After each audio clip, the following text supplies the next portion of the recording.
하나님 말씀은 누가복음 2장 1절에서 14절까지 이 말씀입니다. 누가복음 2장 1절에서 14절까지 말씀을 봉독해 드리겠습니다. 신약성경 89면에 있습니다. 누가복음 2장 1절에서 14절까지 말씀을 봉독해 드리겠습니다. 그때 가이사 아우스가 영을 내려 천하에 다 호적하라 하였으니, 이 호적은 쿠레노가 수리아 총독이 되었을 때 처음 한 것이라. 모든 사람이 호적하러 각각 고향으로 돌아가며 요셉도 다윗의 집 족속이므로 갈릴리 나사렛 동네에서 유대를 향하여 베들레헴이라 하는 다윗의 동네로 그 약혼한 마리아와 함께 호적하러 올라가니, 마리아가 이미 잉태하였더라. 거기 있을 그때에 해산할 날이 차서 첫 아들을 낳아 강보로 싸서 궁리에 누웠으니 이는 여관에 있을 곳이 없음이라. 그 지역의 목자들이 밤에 밖에서 자기 양떼를 지키더니 주의 사자가 곁에 서고 주의 영광이 그들을 두루비춤에 크게 무서워하는지라. 천사가 이르되 무서워하지 말라. 보라, 내가 온 땅 백성에게 미칠 큰 기쁨의 좋은 소식을 너희에게 전하노라. 오늘 다윗의 동네에 너희를 위하여 구주가 나셨으니 곧 그리스도 주시니라. 너희가 가서 강보에 쌓여 그 위에 누워있는 아기를 보리니 이것이 너희에게 표적이라 하더니, 호련히 수많은 천군이 그 천사와 함께 하나님을 찬송하여 이르되, 지극히 높은 곳에서는 하나님께 영광이요 땅에서는 하나님이 기뻐하신 사람들 중에 평화로다 하니라. 아멘. 우리 옆 사람과 서로 인사하겠습니다. 오늘은 크리스마스니까 메리 크리스마스. 크리스마스인데 서울은 눈이 안 내리지만 저쪽에 강원도 쪽이라든지 다른 지방엔 어제 눈이 많이 내려가지고요, 화이트 크리스마스를 보내기도 하고, 길이 막혀가지고 또 중간에서 어려움을 당하는 사람도 있었다고 그럽니다. 근데 성탄절은 굉장히 짧게 지나가는 절기죠, 다른 때에 비해서. 그래서 어느 분이 그런 얘기를 해요. 이상하게 성탄절은 새로 나온 찬양이 별로 없다. 그 이유가 워낙 빨리 지나갔기 때문에 새로 많이 만들지 않고 부르던 것을 계속 부르는 것이 바로 성탄절 송가, 찬양 이런 거래요. 언젠가 한번 이제 이 성탄절에 외국에 나가 계신 분하고 통화를 한번 얘기 있었는데, 호주에 가 계셨거든요. 호주는 지금 어떤 계절일까요? 한여름입니다. 그래서 해변가를 가보면 산타가 서 있대요. 따뜻한 옷을 입고. 그래서 그걸 쳐다보면 더 덥다고, 목사님. 이쪽에서는 성탄절이면 저희들은 굉장히 바쁘잖아요. 연말에 막 해야 될 것도 많고. 그런데 그거는 따뜻한 곳에 가셔가지고 산타를 볼 때 더 덥다고 그러시니까, 여기는 이렇게 추운데 그쪽은 저렇게 또 다른 그런 지역에서 계시구나라는 걸 느낄 수 있었습니다. 우리가 지금 살아가는 시대는 물론 많이 좋아졌지만 더 복잡하고 어려운 것들이 많은 그런 시대를 우리가 살아갑니다. 그런데 우리가 지나왔듯이 아무리 힘든 시기도 다 지나가게 되는 것이고요. 또 연말도 며칠 있으면 지나가고 금방 새해는 다가올 것입니다. 우리가 오늘 성탄절 예배는 특별히 기독교에서는 굉장히 중요한 그런 날이죠. 날이고, 세상에서도 이렇게 중요한지 성탄절 특사도 내보내고 막 그러잖아요. 그것이 이 예수 그리스도가 이 땅에 우리를 위해서 오셨기 때문에 아마 그런 것들도 만들어진 것 같아요. 우리의 성탄절은 굉장히 중요한 이 사건인 이유가, 우리에게 오신 예수 그리스도는 성탄절에 한 번 왔다가 떠나시는 건 아니잖아요. 계속 우리 함께 하시기 때문에 중요한 거예요. 그래서 오늘 같이 나눠드릴 얘기는 예수 그리스도의 오심에 대한 이야기인데 크게 세 가지예요. 언제 왔고, 어디서 왔고, 어떻게 왔는가를 같이 나눠보려고 그래요. 예수님을 이 탄생을 소개하는 것은 네 가지 복음서 중에, 사복음서 중에 마태복음과 누가복음밖에 기록되지 않았어요. 그런가 하면 동방의 이 박사들에 대한 그 이야기는 누가복음에는 없어요. 그래서 우리 어릴 때 보면 성탄절 하면 꼭 그 별을 그려놓고 그 밑에 누가 지나가요? 낙타를 타고 낙타 그 세 마리 주로 왜 세 마리를 사람들이 그린 거죠? 네? 왜 세 마리였어요? 박사들이 아마 세 사람이었을 거다. 왜 세 사람이었을 거라고 추정하죠? 선물이 세 개이기 때문에. 맞아요. 근데 실제로 세 사람이었을까요? 오늘은 성탄절 예배는 약간 좀 자연스럽게 좀 하려고 그래요. 알 수 없어요. 그냥 박사들이라 그랬어요. 세 사람이 왔는지, 네 사람이 왔는지, 10사람이 왔는지는 자세히 몰라요. 그냥 박사들이 같이 왔을 거다. 동방으로부터 왔어요. 동방이면 어딜까요? 바벨론, 페르시아라고 이제 추정을 해요. 근데 왜 이 사람들이 이렇게 올 수 있었는가? 포로로 잡혀갔던 이스라엘 백성들로부터 아마 이런 이야기를, 구약의 이야기를 들었을 거다. 그래서 그쪽이 별을 연구하다가 큰 별이 나타나서 별을 보고 찾아온 것입니다. 그럼 우리가 여기서 한번 고민해 볼 게 있어요. 그러면 이 박사들은 예수님이 태어났을 때 바로 왔을까요? 제가 질문할 때는 한번 생각해 보라고 하는 거예요. 성경에 보면 이 동방박사에 관한 이야기는 마태복음밖에 없어요. 그런데 거기에 우리가 한번 생각해 볼 거는 이 시간차예요. 시간차.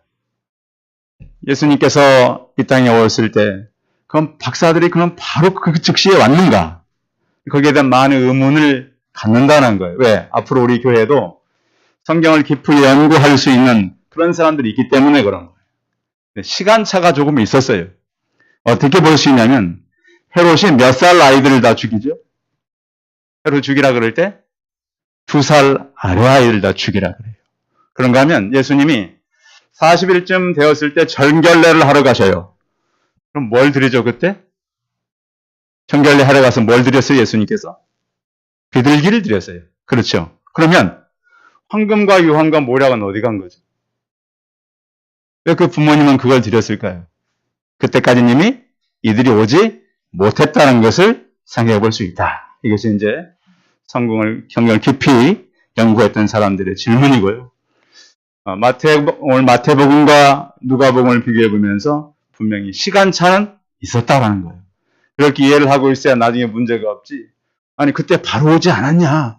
그걸만 알고 있으면 오긴 왔어요. 그런데 분명히 시간차는 있었다는 것을 우리가 알고 이해한다면 이 성경이 기록될 때에 우리가 지금 생각하는 막 동시다발적으로 일어나는 건 맞지만 이런 시간적인 차이가 있었다는 것을 우리는 성경을 통해서 알 수가 있다는 거예요. 그래서 이렇게 해서 예수 그리스도는 이 땅에 오셨고 또 이 우리의 모든 것들을 해결하게 오셨는데 만약에 우리 인류에게 가장 필요한 것이 지식 정보였다면 예수님은 교육자로 왔을 거예요. 그렇죠?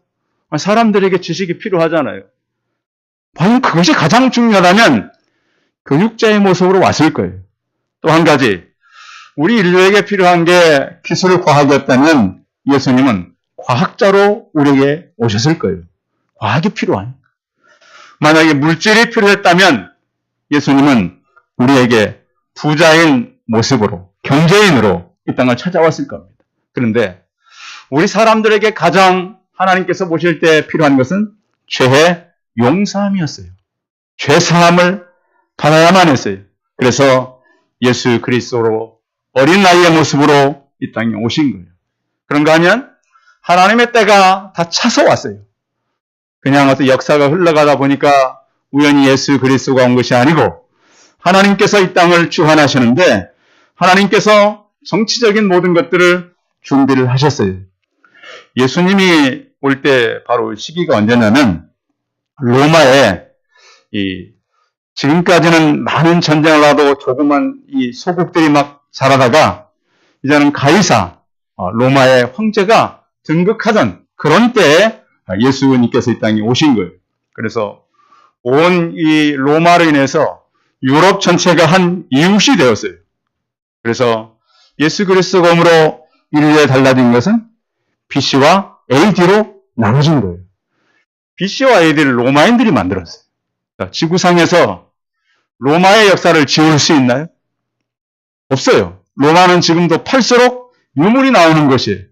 그래서 예수 그리스도의 오심은 인류가 어떻게 지울 수도 없고 거짓말을 하고 할 수도 없어요. 왜? 역사 가운데 오셨기 때문에.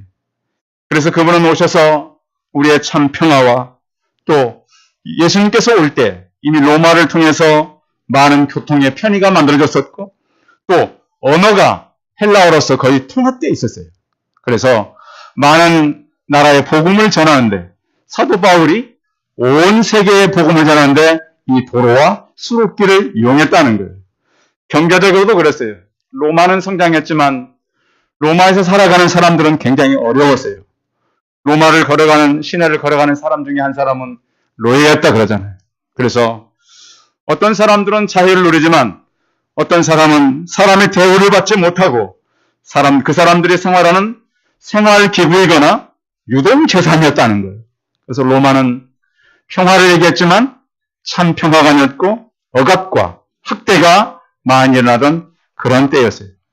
그래서 예수 그리스도가 그때 올 때가 참으로 로마에겐 좋았지만 로마에서 지배당하는 나라는 어려웠던 거예요. 그래서 예수님께서는 바로 그때 오셨다는 거예요. 그때 우리 왔을 때 왜 예수님께서 왔을 때 그 시대의 정치적인 배경을 설명하냐면 1절 한번 읽어봐야 돼요. 1절 시작. 그때 가이사 아우구스도가 영을 내려 천하에다 호적하라 하였으니.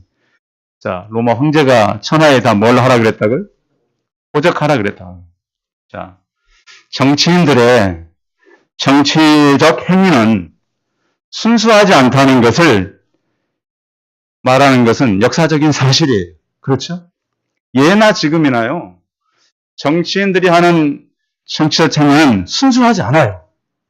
그래서 최근에 일어나는 대한민국의 정치인들이 하는 일을 보고 사람들이 굉장히 의문심을 가져요. 왜 저 일을 했지? 왜 저 말을 했지? 그래서 다 순수하지 않다는 것은 다 한다는 거예요. 어린아이를 할지라도 왜 저렇게 했을까? 왜 이쯤에 이런 일을 하나? 이것은 다 한다는 거예요. 로마 제국은 이제 국가를 통제하고 세금을 걷기 위해서 호적을 하라 그런 거예요. 뭐 유대인들에게 무슨 특권이나 무슨 시민권이나 그들에게 더 나은 대우를 하기 위해서 호적을 하라 한 거 아니에요. 사람의 수를 계산해가지고 뭘 받으려고? 인두세를 받으려고. 로마가 이 나라는 커졌는데 이 나라를 이끌어가는데 엄청난 재정이 들었어요. 그래서 어디로부터 이 돈을 모을 것인가? 나라는 확장되는데 정확한 수를 알고 또 그 사람 수에 따라서 세금을 걷기 위해서 이렇게 한 거였어요. 자, 유대인들은 좋아했을까요? 싫어했을까요? 굉장히 싫어했어요. 왕이 명령이니까 할 수 없이 다 해가는 거예요. 그런데 이런 왕의 어떤 정치인의 생각과 백성들의 불만이 있으시지만 이 가운데 누가 개입하셨어요? 하나님이 개입한다는 거예요, 항상. 그래서 우리가 지금 벌어지고 있는 모든 정치적 상황, 사람들의 오해, 불의한 일, 그런 것들 속에 하나님의 섭리는 여전히 이루어져 가고 있다. 그런 속에서 하나님은 지금 이 모든 세상을 다스리고 계시다는 거예요. 그래서 천하에다 호적하라고 했는데 이것이 결국에는 하나님의 말씀을 이루고 요셉과 마리아가 베들레헴으로 가게 됐다라는 거예요. 그곳에 가서 이제 성경을 읽는 거예요. 하나님께서는 예수 그리스도가 이 땅에 올 텐데 어느 곳에 와야 될지, 어느 시점에 와야 될지를 하나님은 준비를 하셨어요. 오시는데 왕으로 오시는 거예요. 그래서 이 장소도 정해놨어요. 베들레헴, 떡집이라고 하는 곳에 의미를 갖고 있는 그 땅으로 예수 그리스도는 오셨고 요한복음 6장에 보면 내가 곧 생명의 떡이라 그러죠. 그러니까 하나님께서는 로마가 모든 나라를 통합했을 때, 언어가 점점 하나로 묶어지고 있을 때, 또한 그때 예수 그리스도를 베들레헴 떡집이라고 하는 곳에 보내셨던 것입니다. 그래서 요셉도 다윗의 집 족속인거로 예수님의 육신의 아버지는 다윗의 왕의 후손이었어요. 그래서 그 지옥으로 가서 호적을 하게 된 것입니다. 요한복음에 보면 원래 예수님의 이 고향이 나사렛이었습니다. 나사렛에서 무슨 선한 것이 날 수 있겠느냐. 고향도 좋은 곳이 아니었어요. 갈릴리의 저 끝 변방에서 예수님은 사셨어요. 그러나 태어난 것은 바로 베들레헴에서 태어난 거예요. 다윗의 동네죠.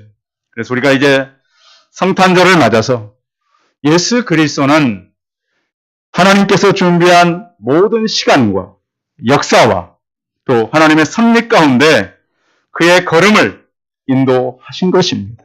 그래서 그곳에 베들레헴 땅에 예수님께서 오셨고, 우리도 이 땅에 지금 질병 속에 살아가고 정치적으로 많이 혼란스럽죠.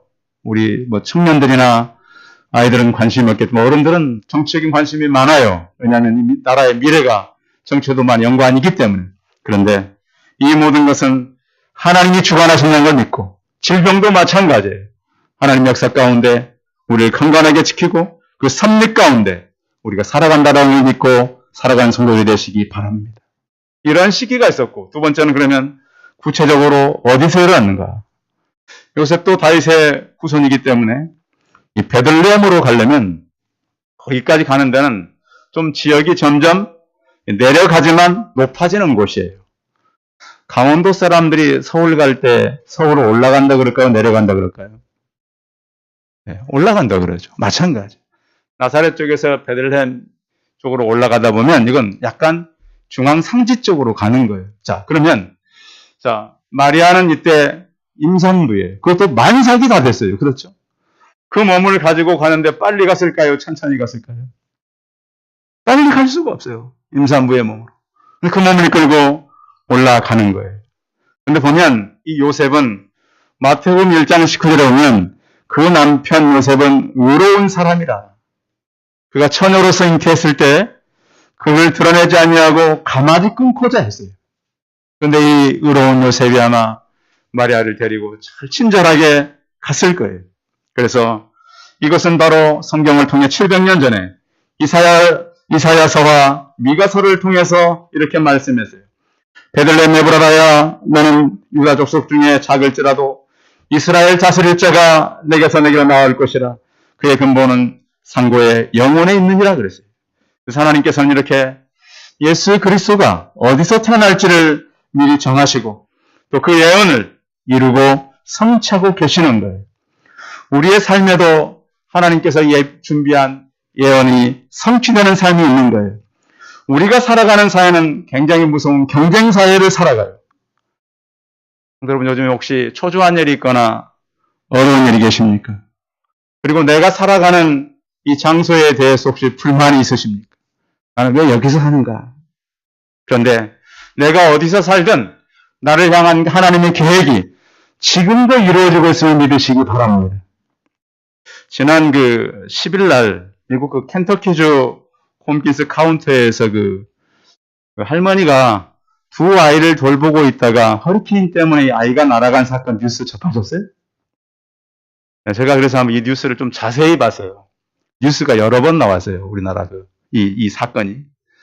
할머니가 두 손자, 한 명은 15개월, 한 명은 3개월밖에 안 된 손자를 할머니가 이렇게 집에서 이렇게 보호하고 있었어요. 근데 갑자기 밖에서 막 허리케인 소리가 들리니까 어떤 행동을 취했어요? 베개하고 이불하고 또 한 가지 성경을 같이 욕조통에 집어넣었어요. 두 아이를. 그런데 얼마나 허리케인이 세게 다 날아가 버린 거예요. 욕조. 보면 나오거든요. 할머니가 뭐 했겠어요? 기도했어요. 하나님, 우리 손자들을 돌려보내 주십시오. 근데 보면 거기 이렇게 우리 권사님 보시면 금방 알 거예요. 영어로 인터뷰가 나와요. 아이를 발견하자마자 뭐라고 막 탄성을 지내면 Praise God 그래요. 우리나라 말은 안 나와요. 그리고 예수님 감사합니다를 계속 반복하다 끝나요. 근데 우리나라는 그냥 감사합니다로 뉴스 자막에 나와요. 저는 그런 생각을 했어요. 물론 많이 죽었죠. 그런데 저는 그런 생각을 했어요. 그 할머니의 믿음이 참 대단했다. 왜 그 안에다가 성경책도 같이 넣었을까? 그래서 위기 때 우리의 믿음의 행동은 중요하다는 생각을 해요. 어디 그뿐이겠어요? 이라크에 전쟁을 해갔던 그 미군 브랜드 쉐이크 하이트라고 하는 이 청년도 총을 맞았어요. 맞았는데 죽지를 않았어요. 알고 보니까 이 가슴 쪽에 넣어둔 이 성경책으로 총알이 박혀서 산 거예요. 그런 경우 많죠. 6.25 때도 있었죠. 동독교회 한용빈 장로님은 총알을 여러 방을 맞았어요.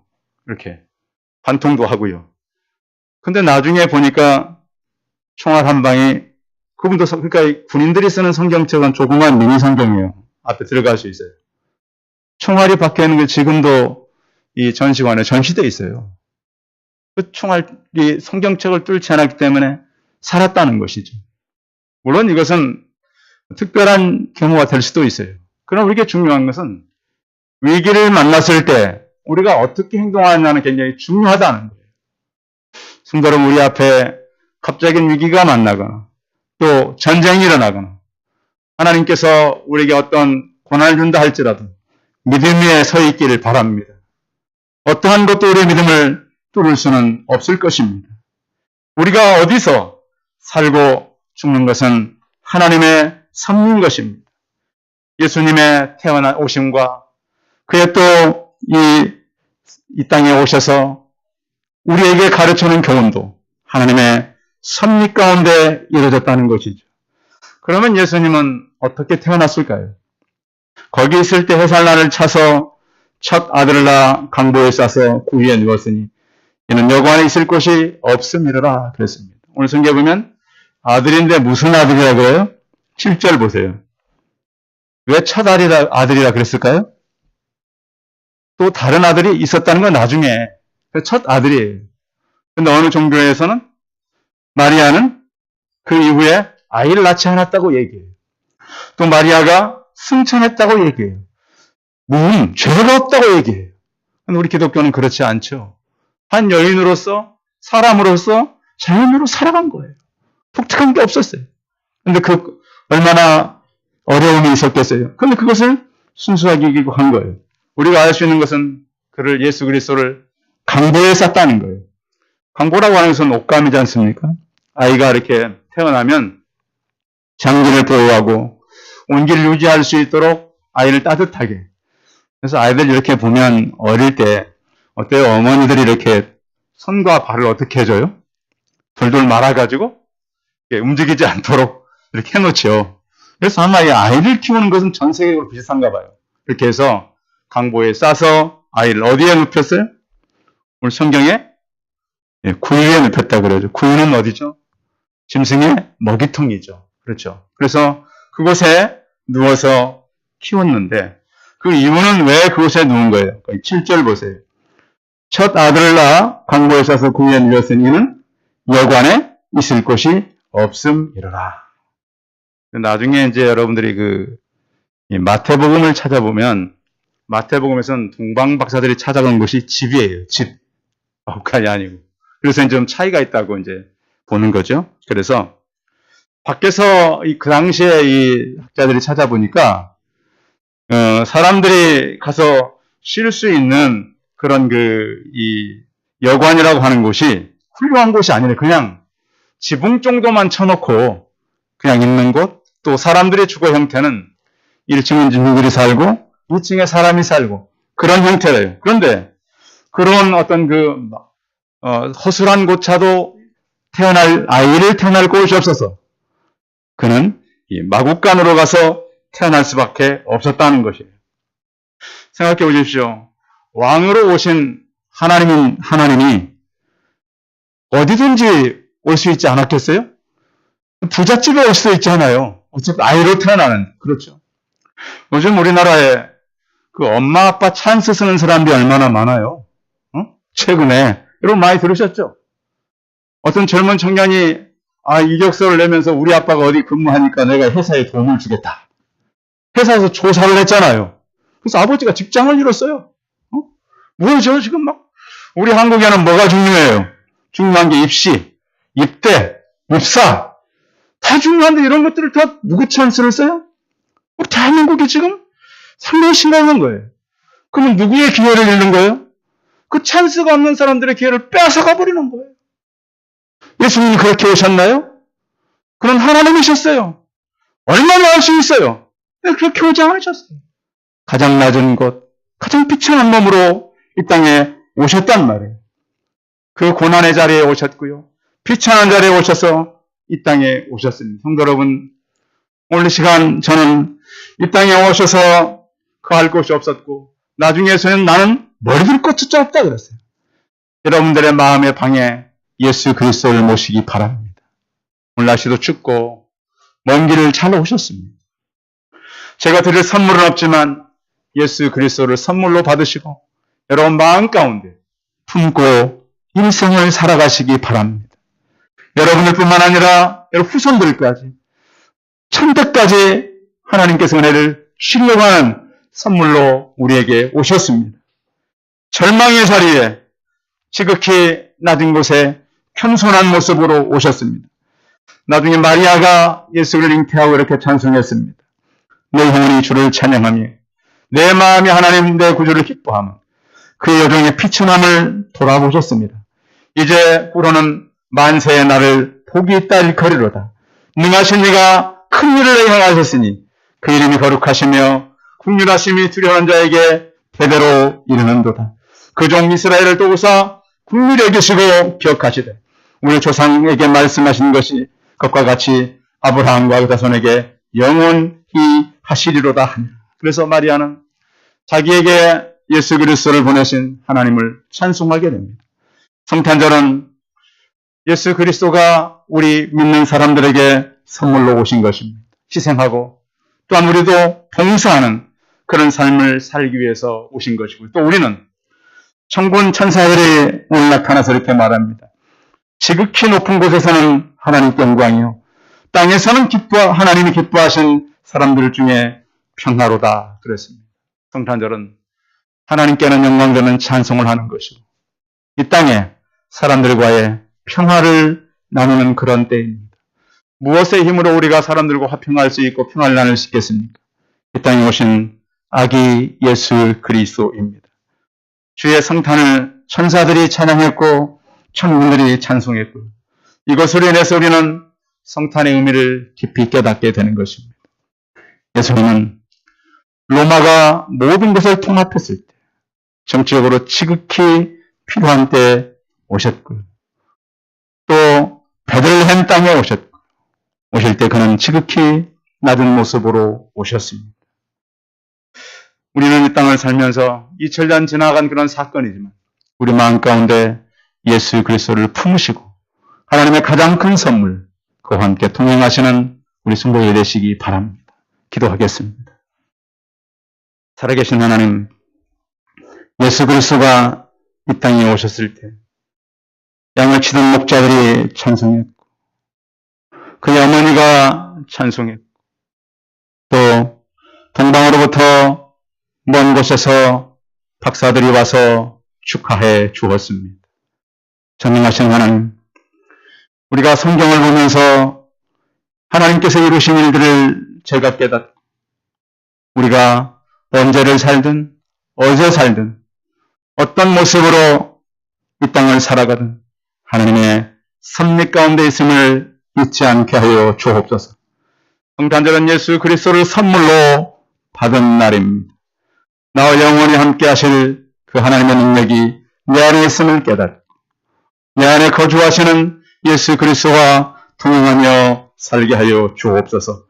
주님께서 이 땅에 잠깐 있다가 떠나는 손님이 아니라 나와 영원토록 동행하시는 그 힘을 깨닫고 다시 확인하고 오늘 저희의 마음이 따뜻해지고 내 안에 계시는 주님과 함께 동행하며 일평생을 영원히 살아가게 하여 주옵소서. 주 예수 그리스도의 이름으로 기도하였습니다.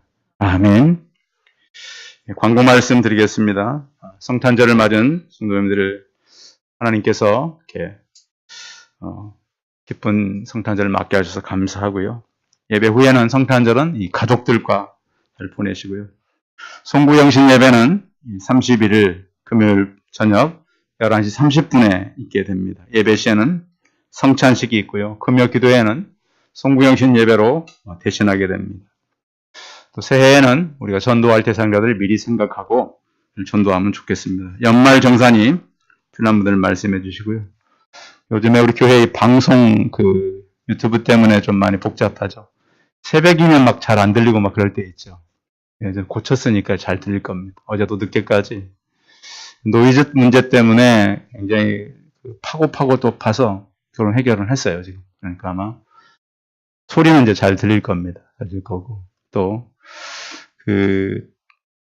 지금 어떤 인터넷 회사도 바꾸고 다 그랬어요. 그런데도 아직 우리가 미숙한 점들이 많아서 송출이 원활하지는 않지만 계속해서 나아지고 있으니까 지금 참여하면 좋겠습니다.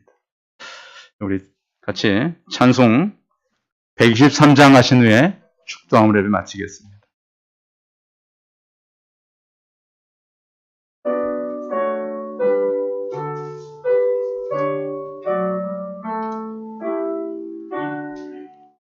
저들밖에 한밤중에 양천에 잠은 목자들 천사들이 전하여준 전하신 소식 들었네. 노엘 이스라엘 왕이 나셨네. 저 동방에 별하나가 이상한 빛을 비추어 이 땅 위에 큰 영광이 나타날 징조모였네. 노엘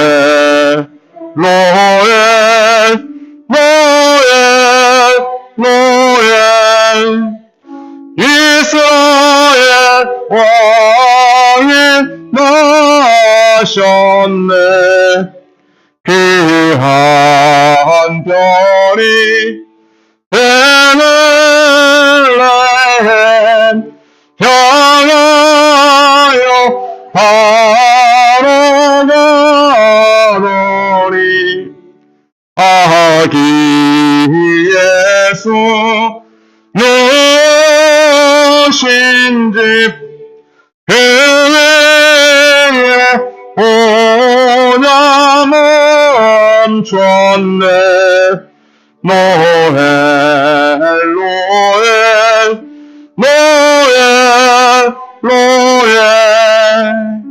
이스라엘 왕이 나셨네.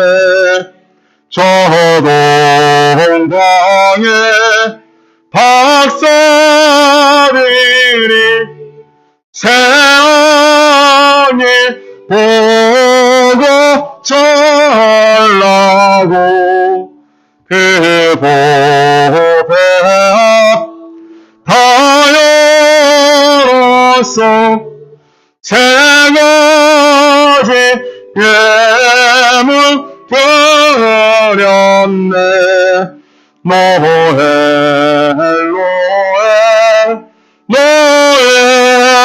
노엘 이스라엘 왕이 나셨네.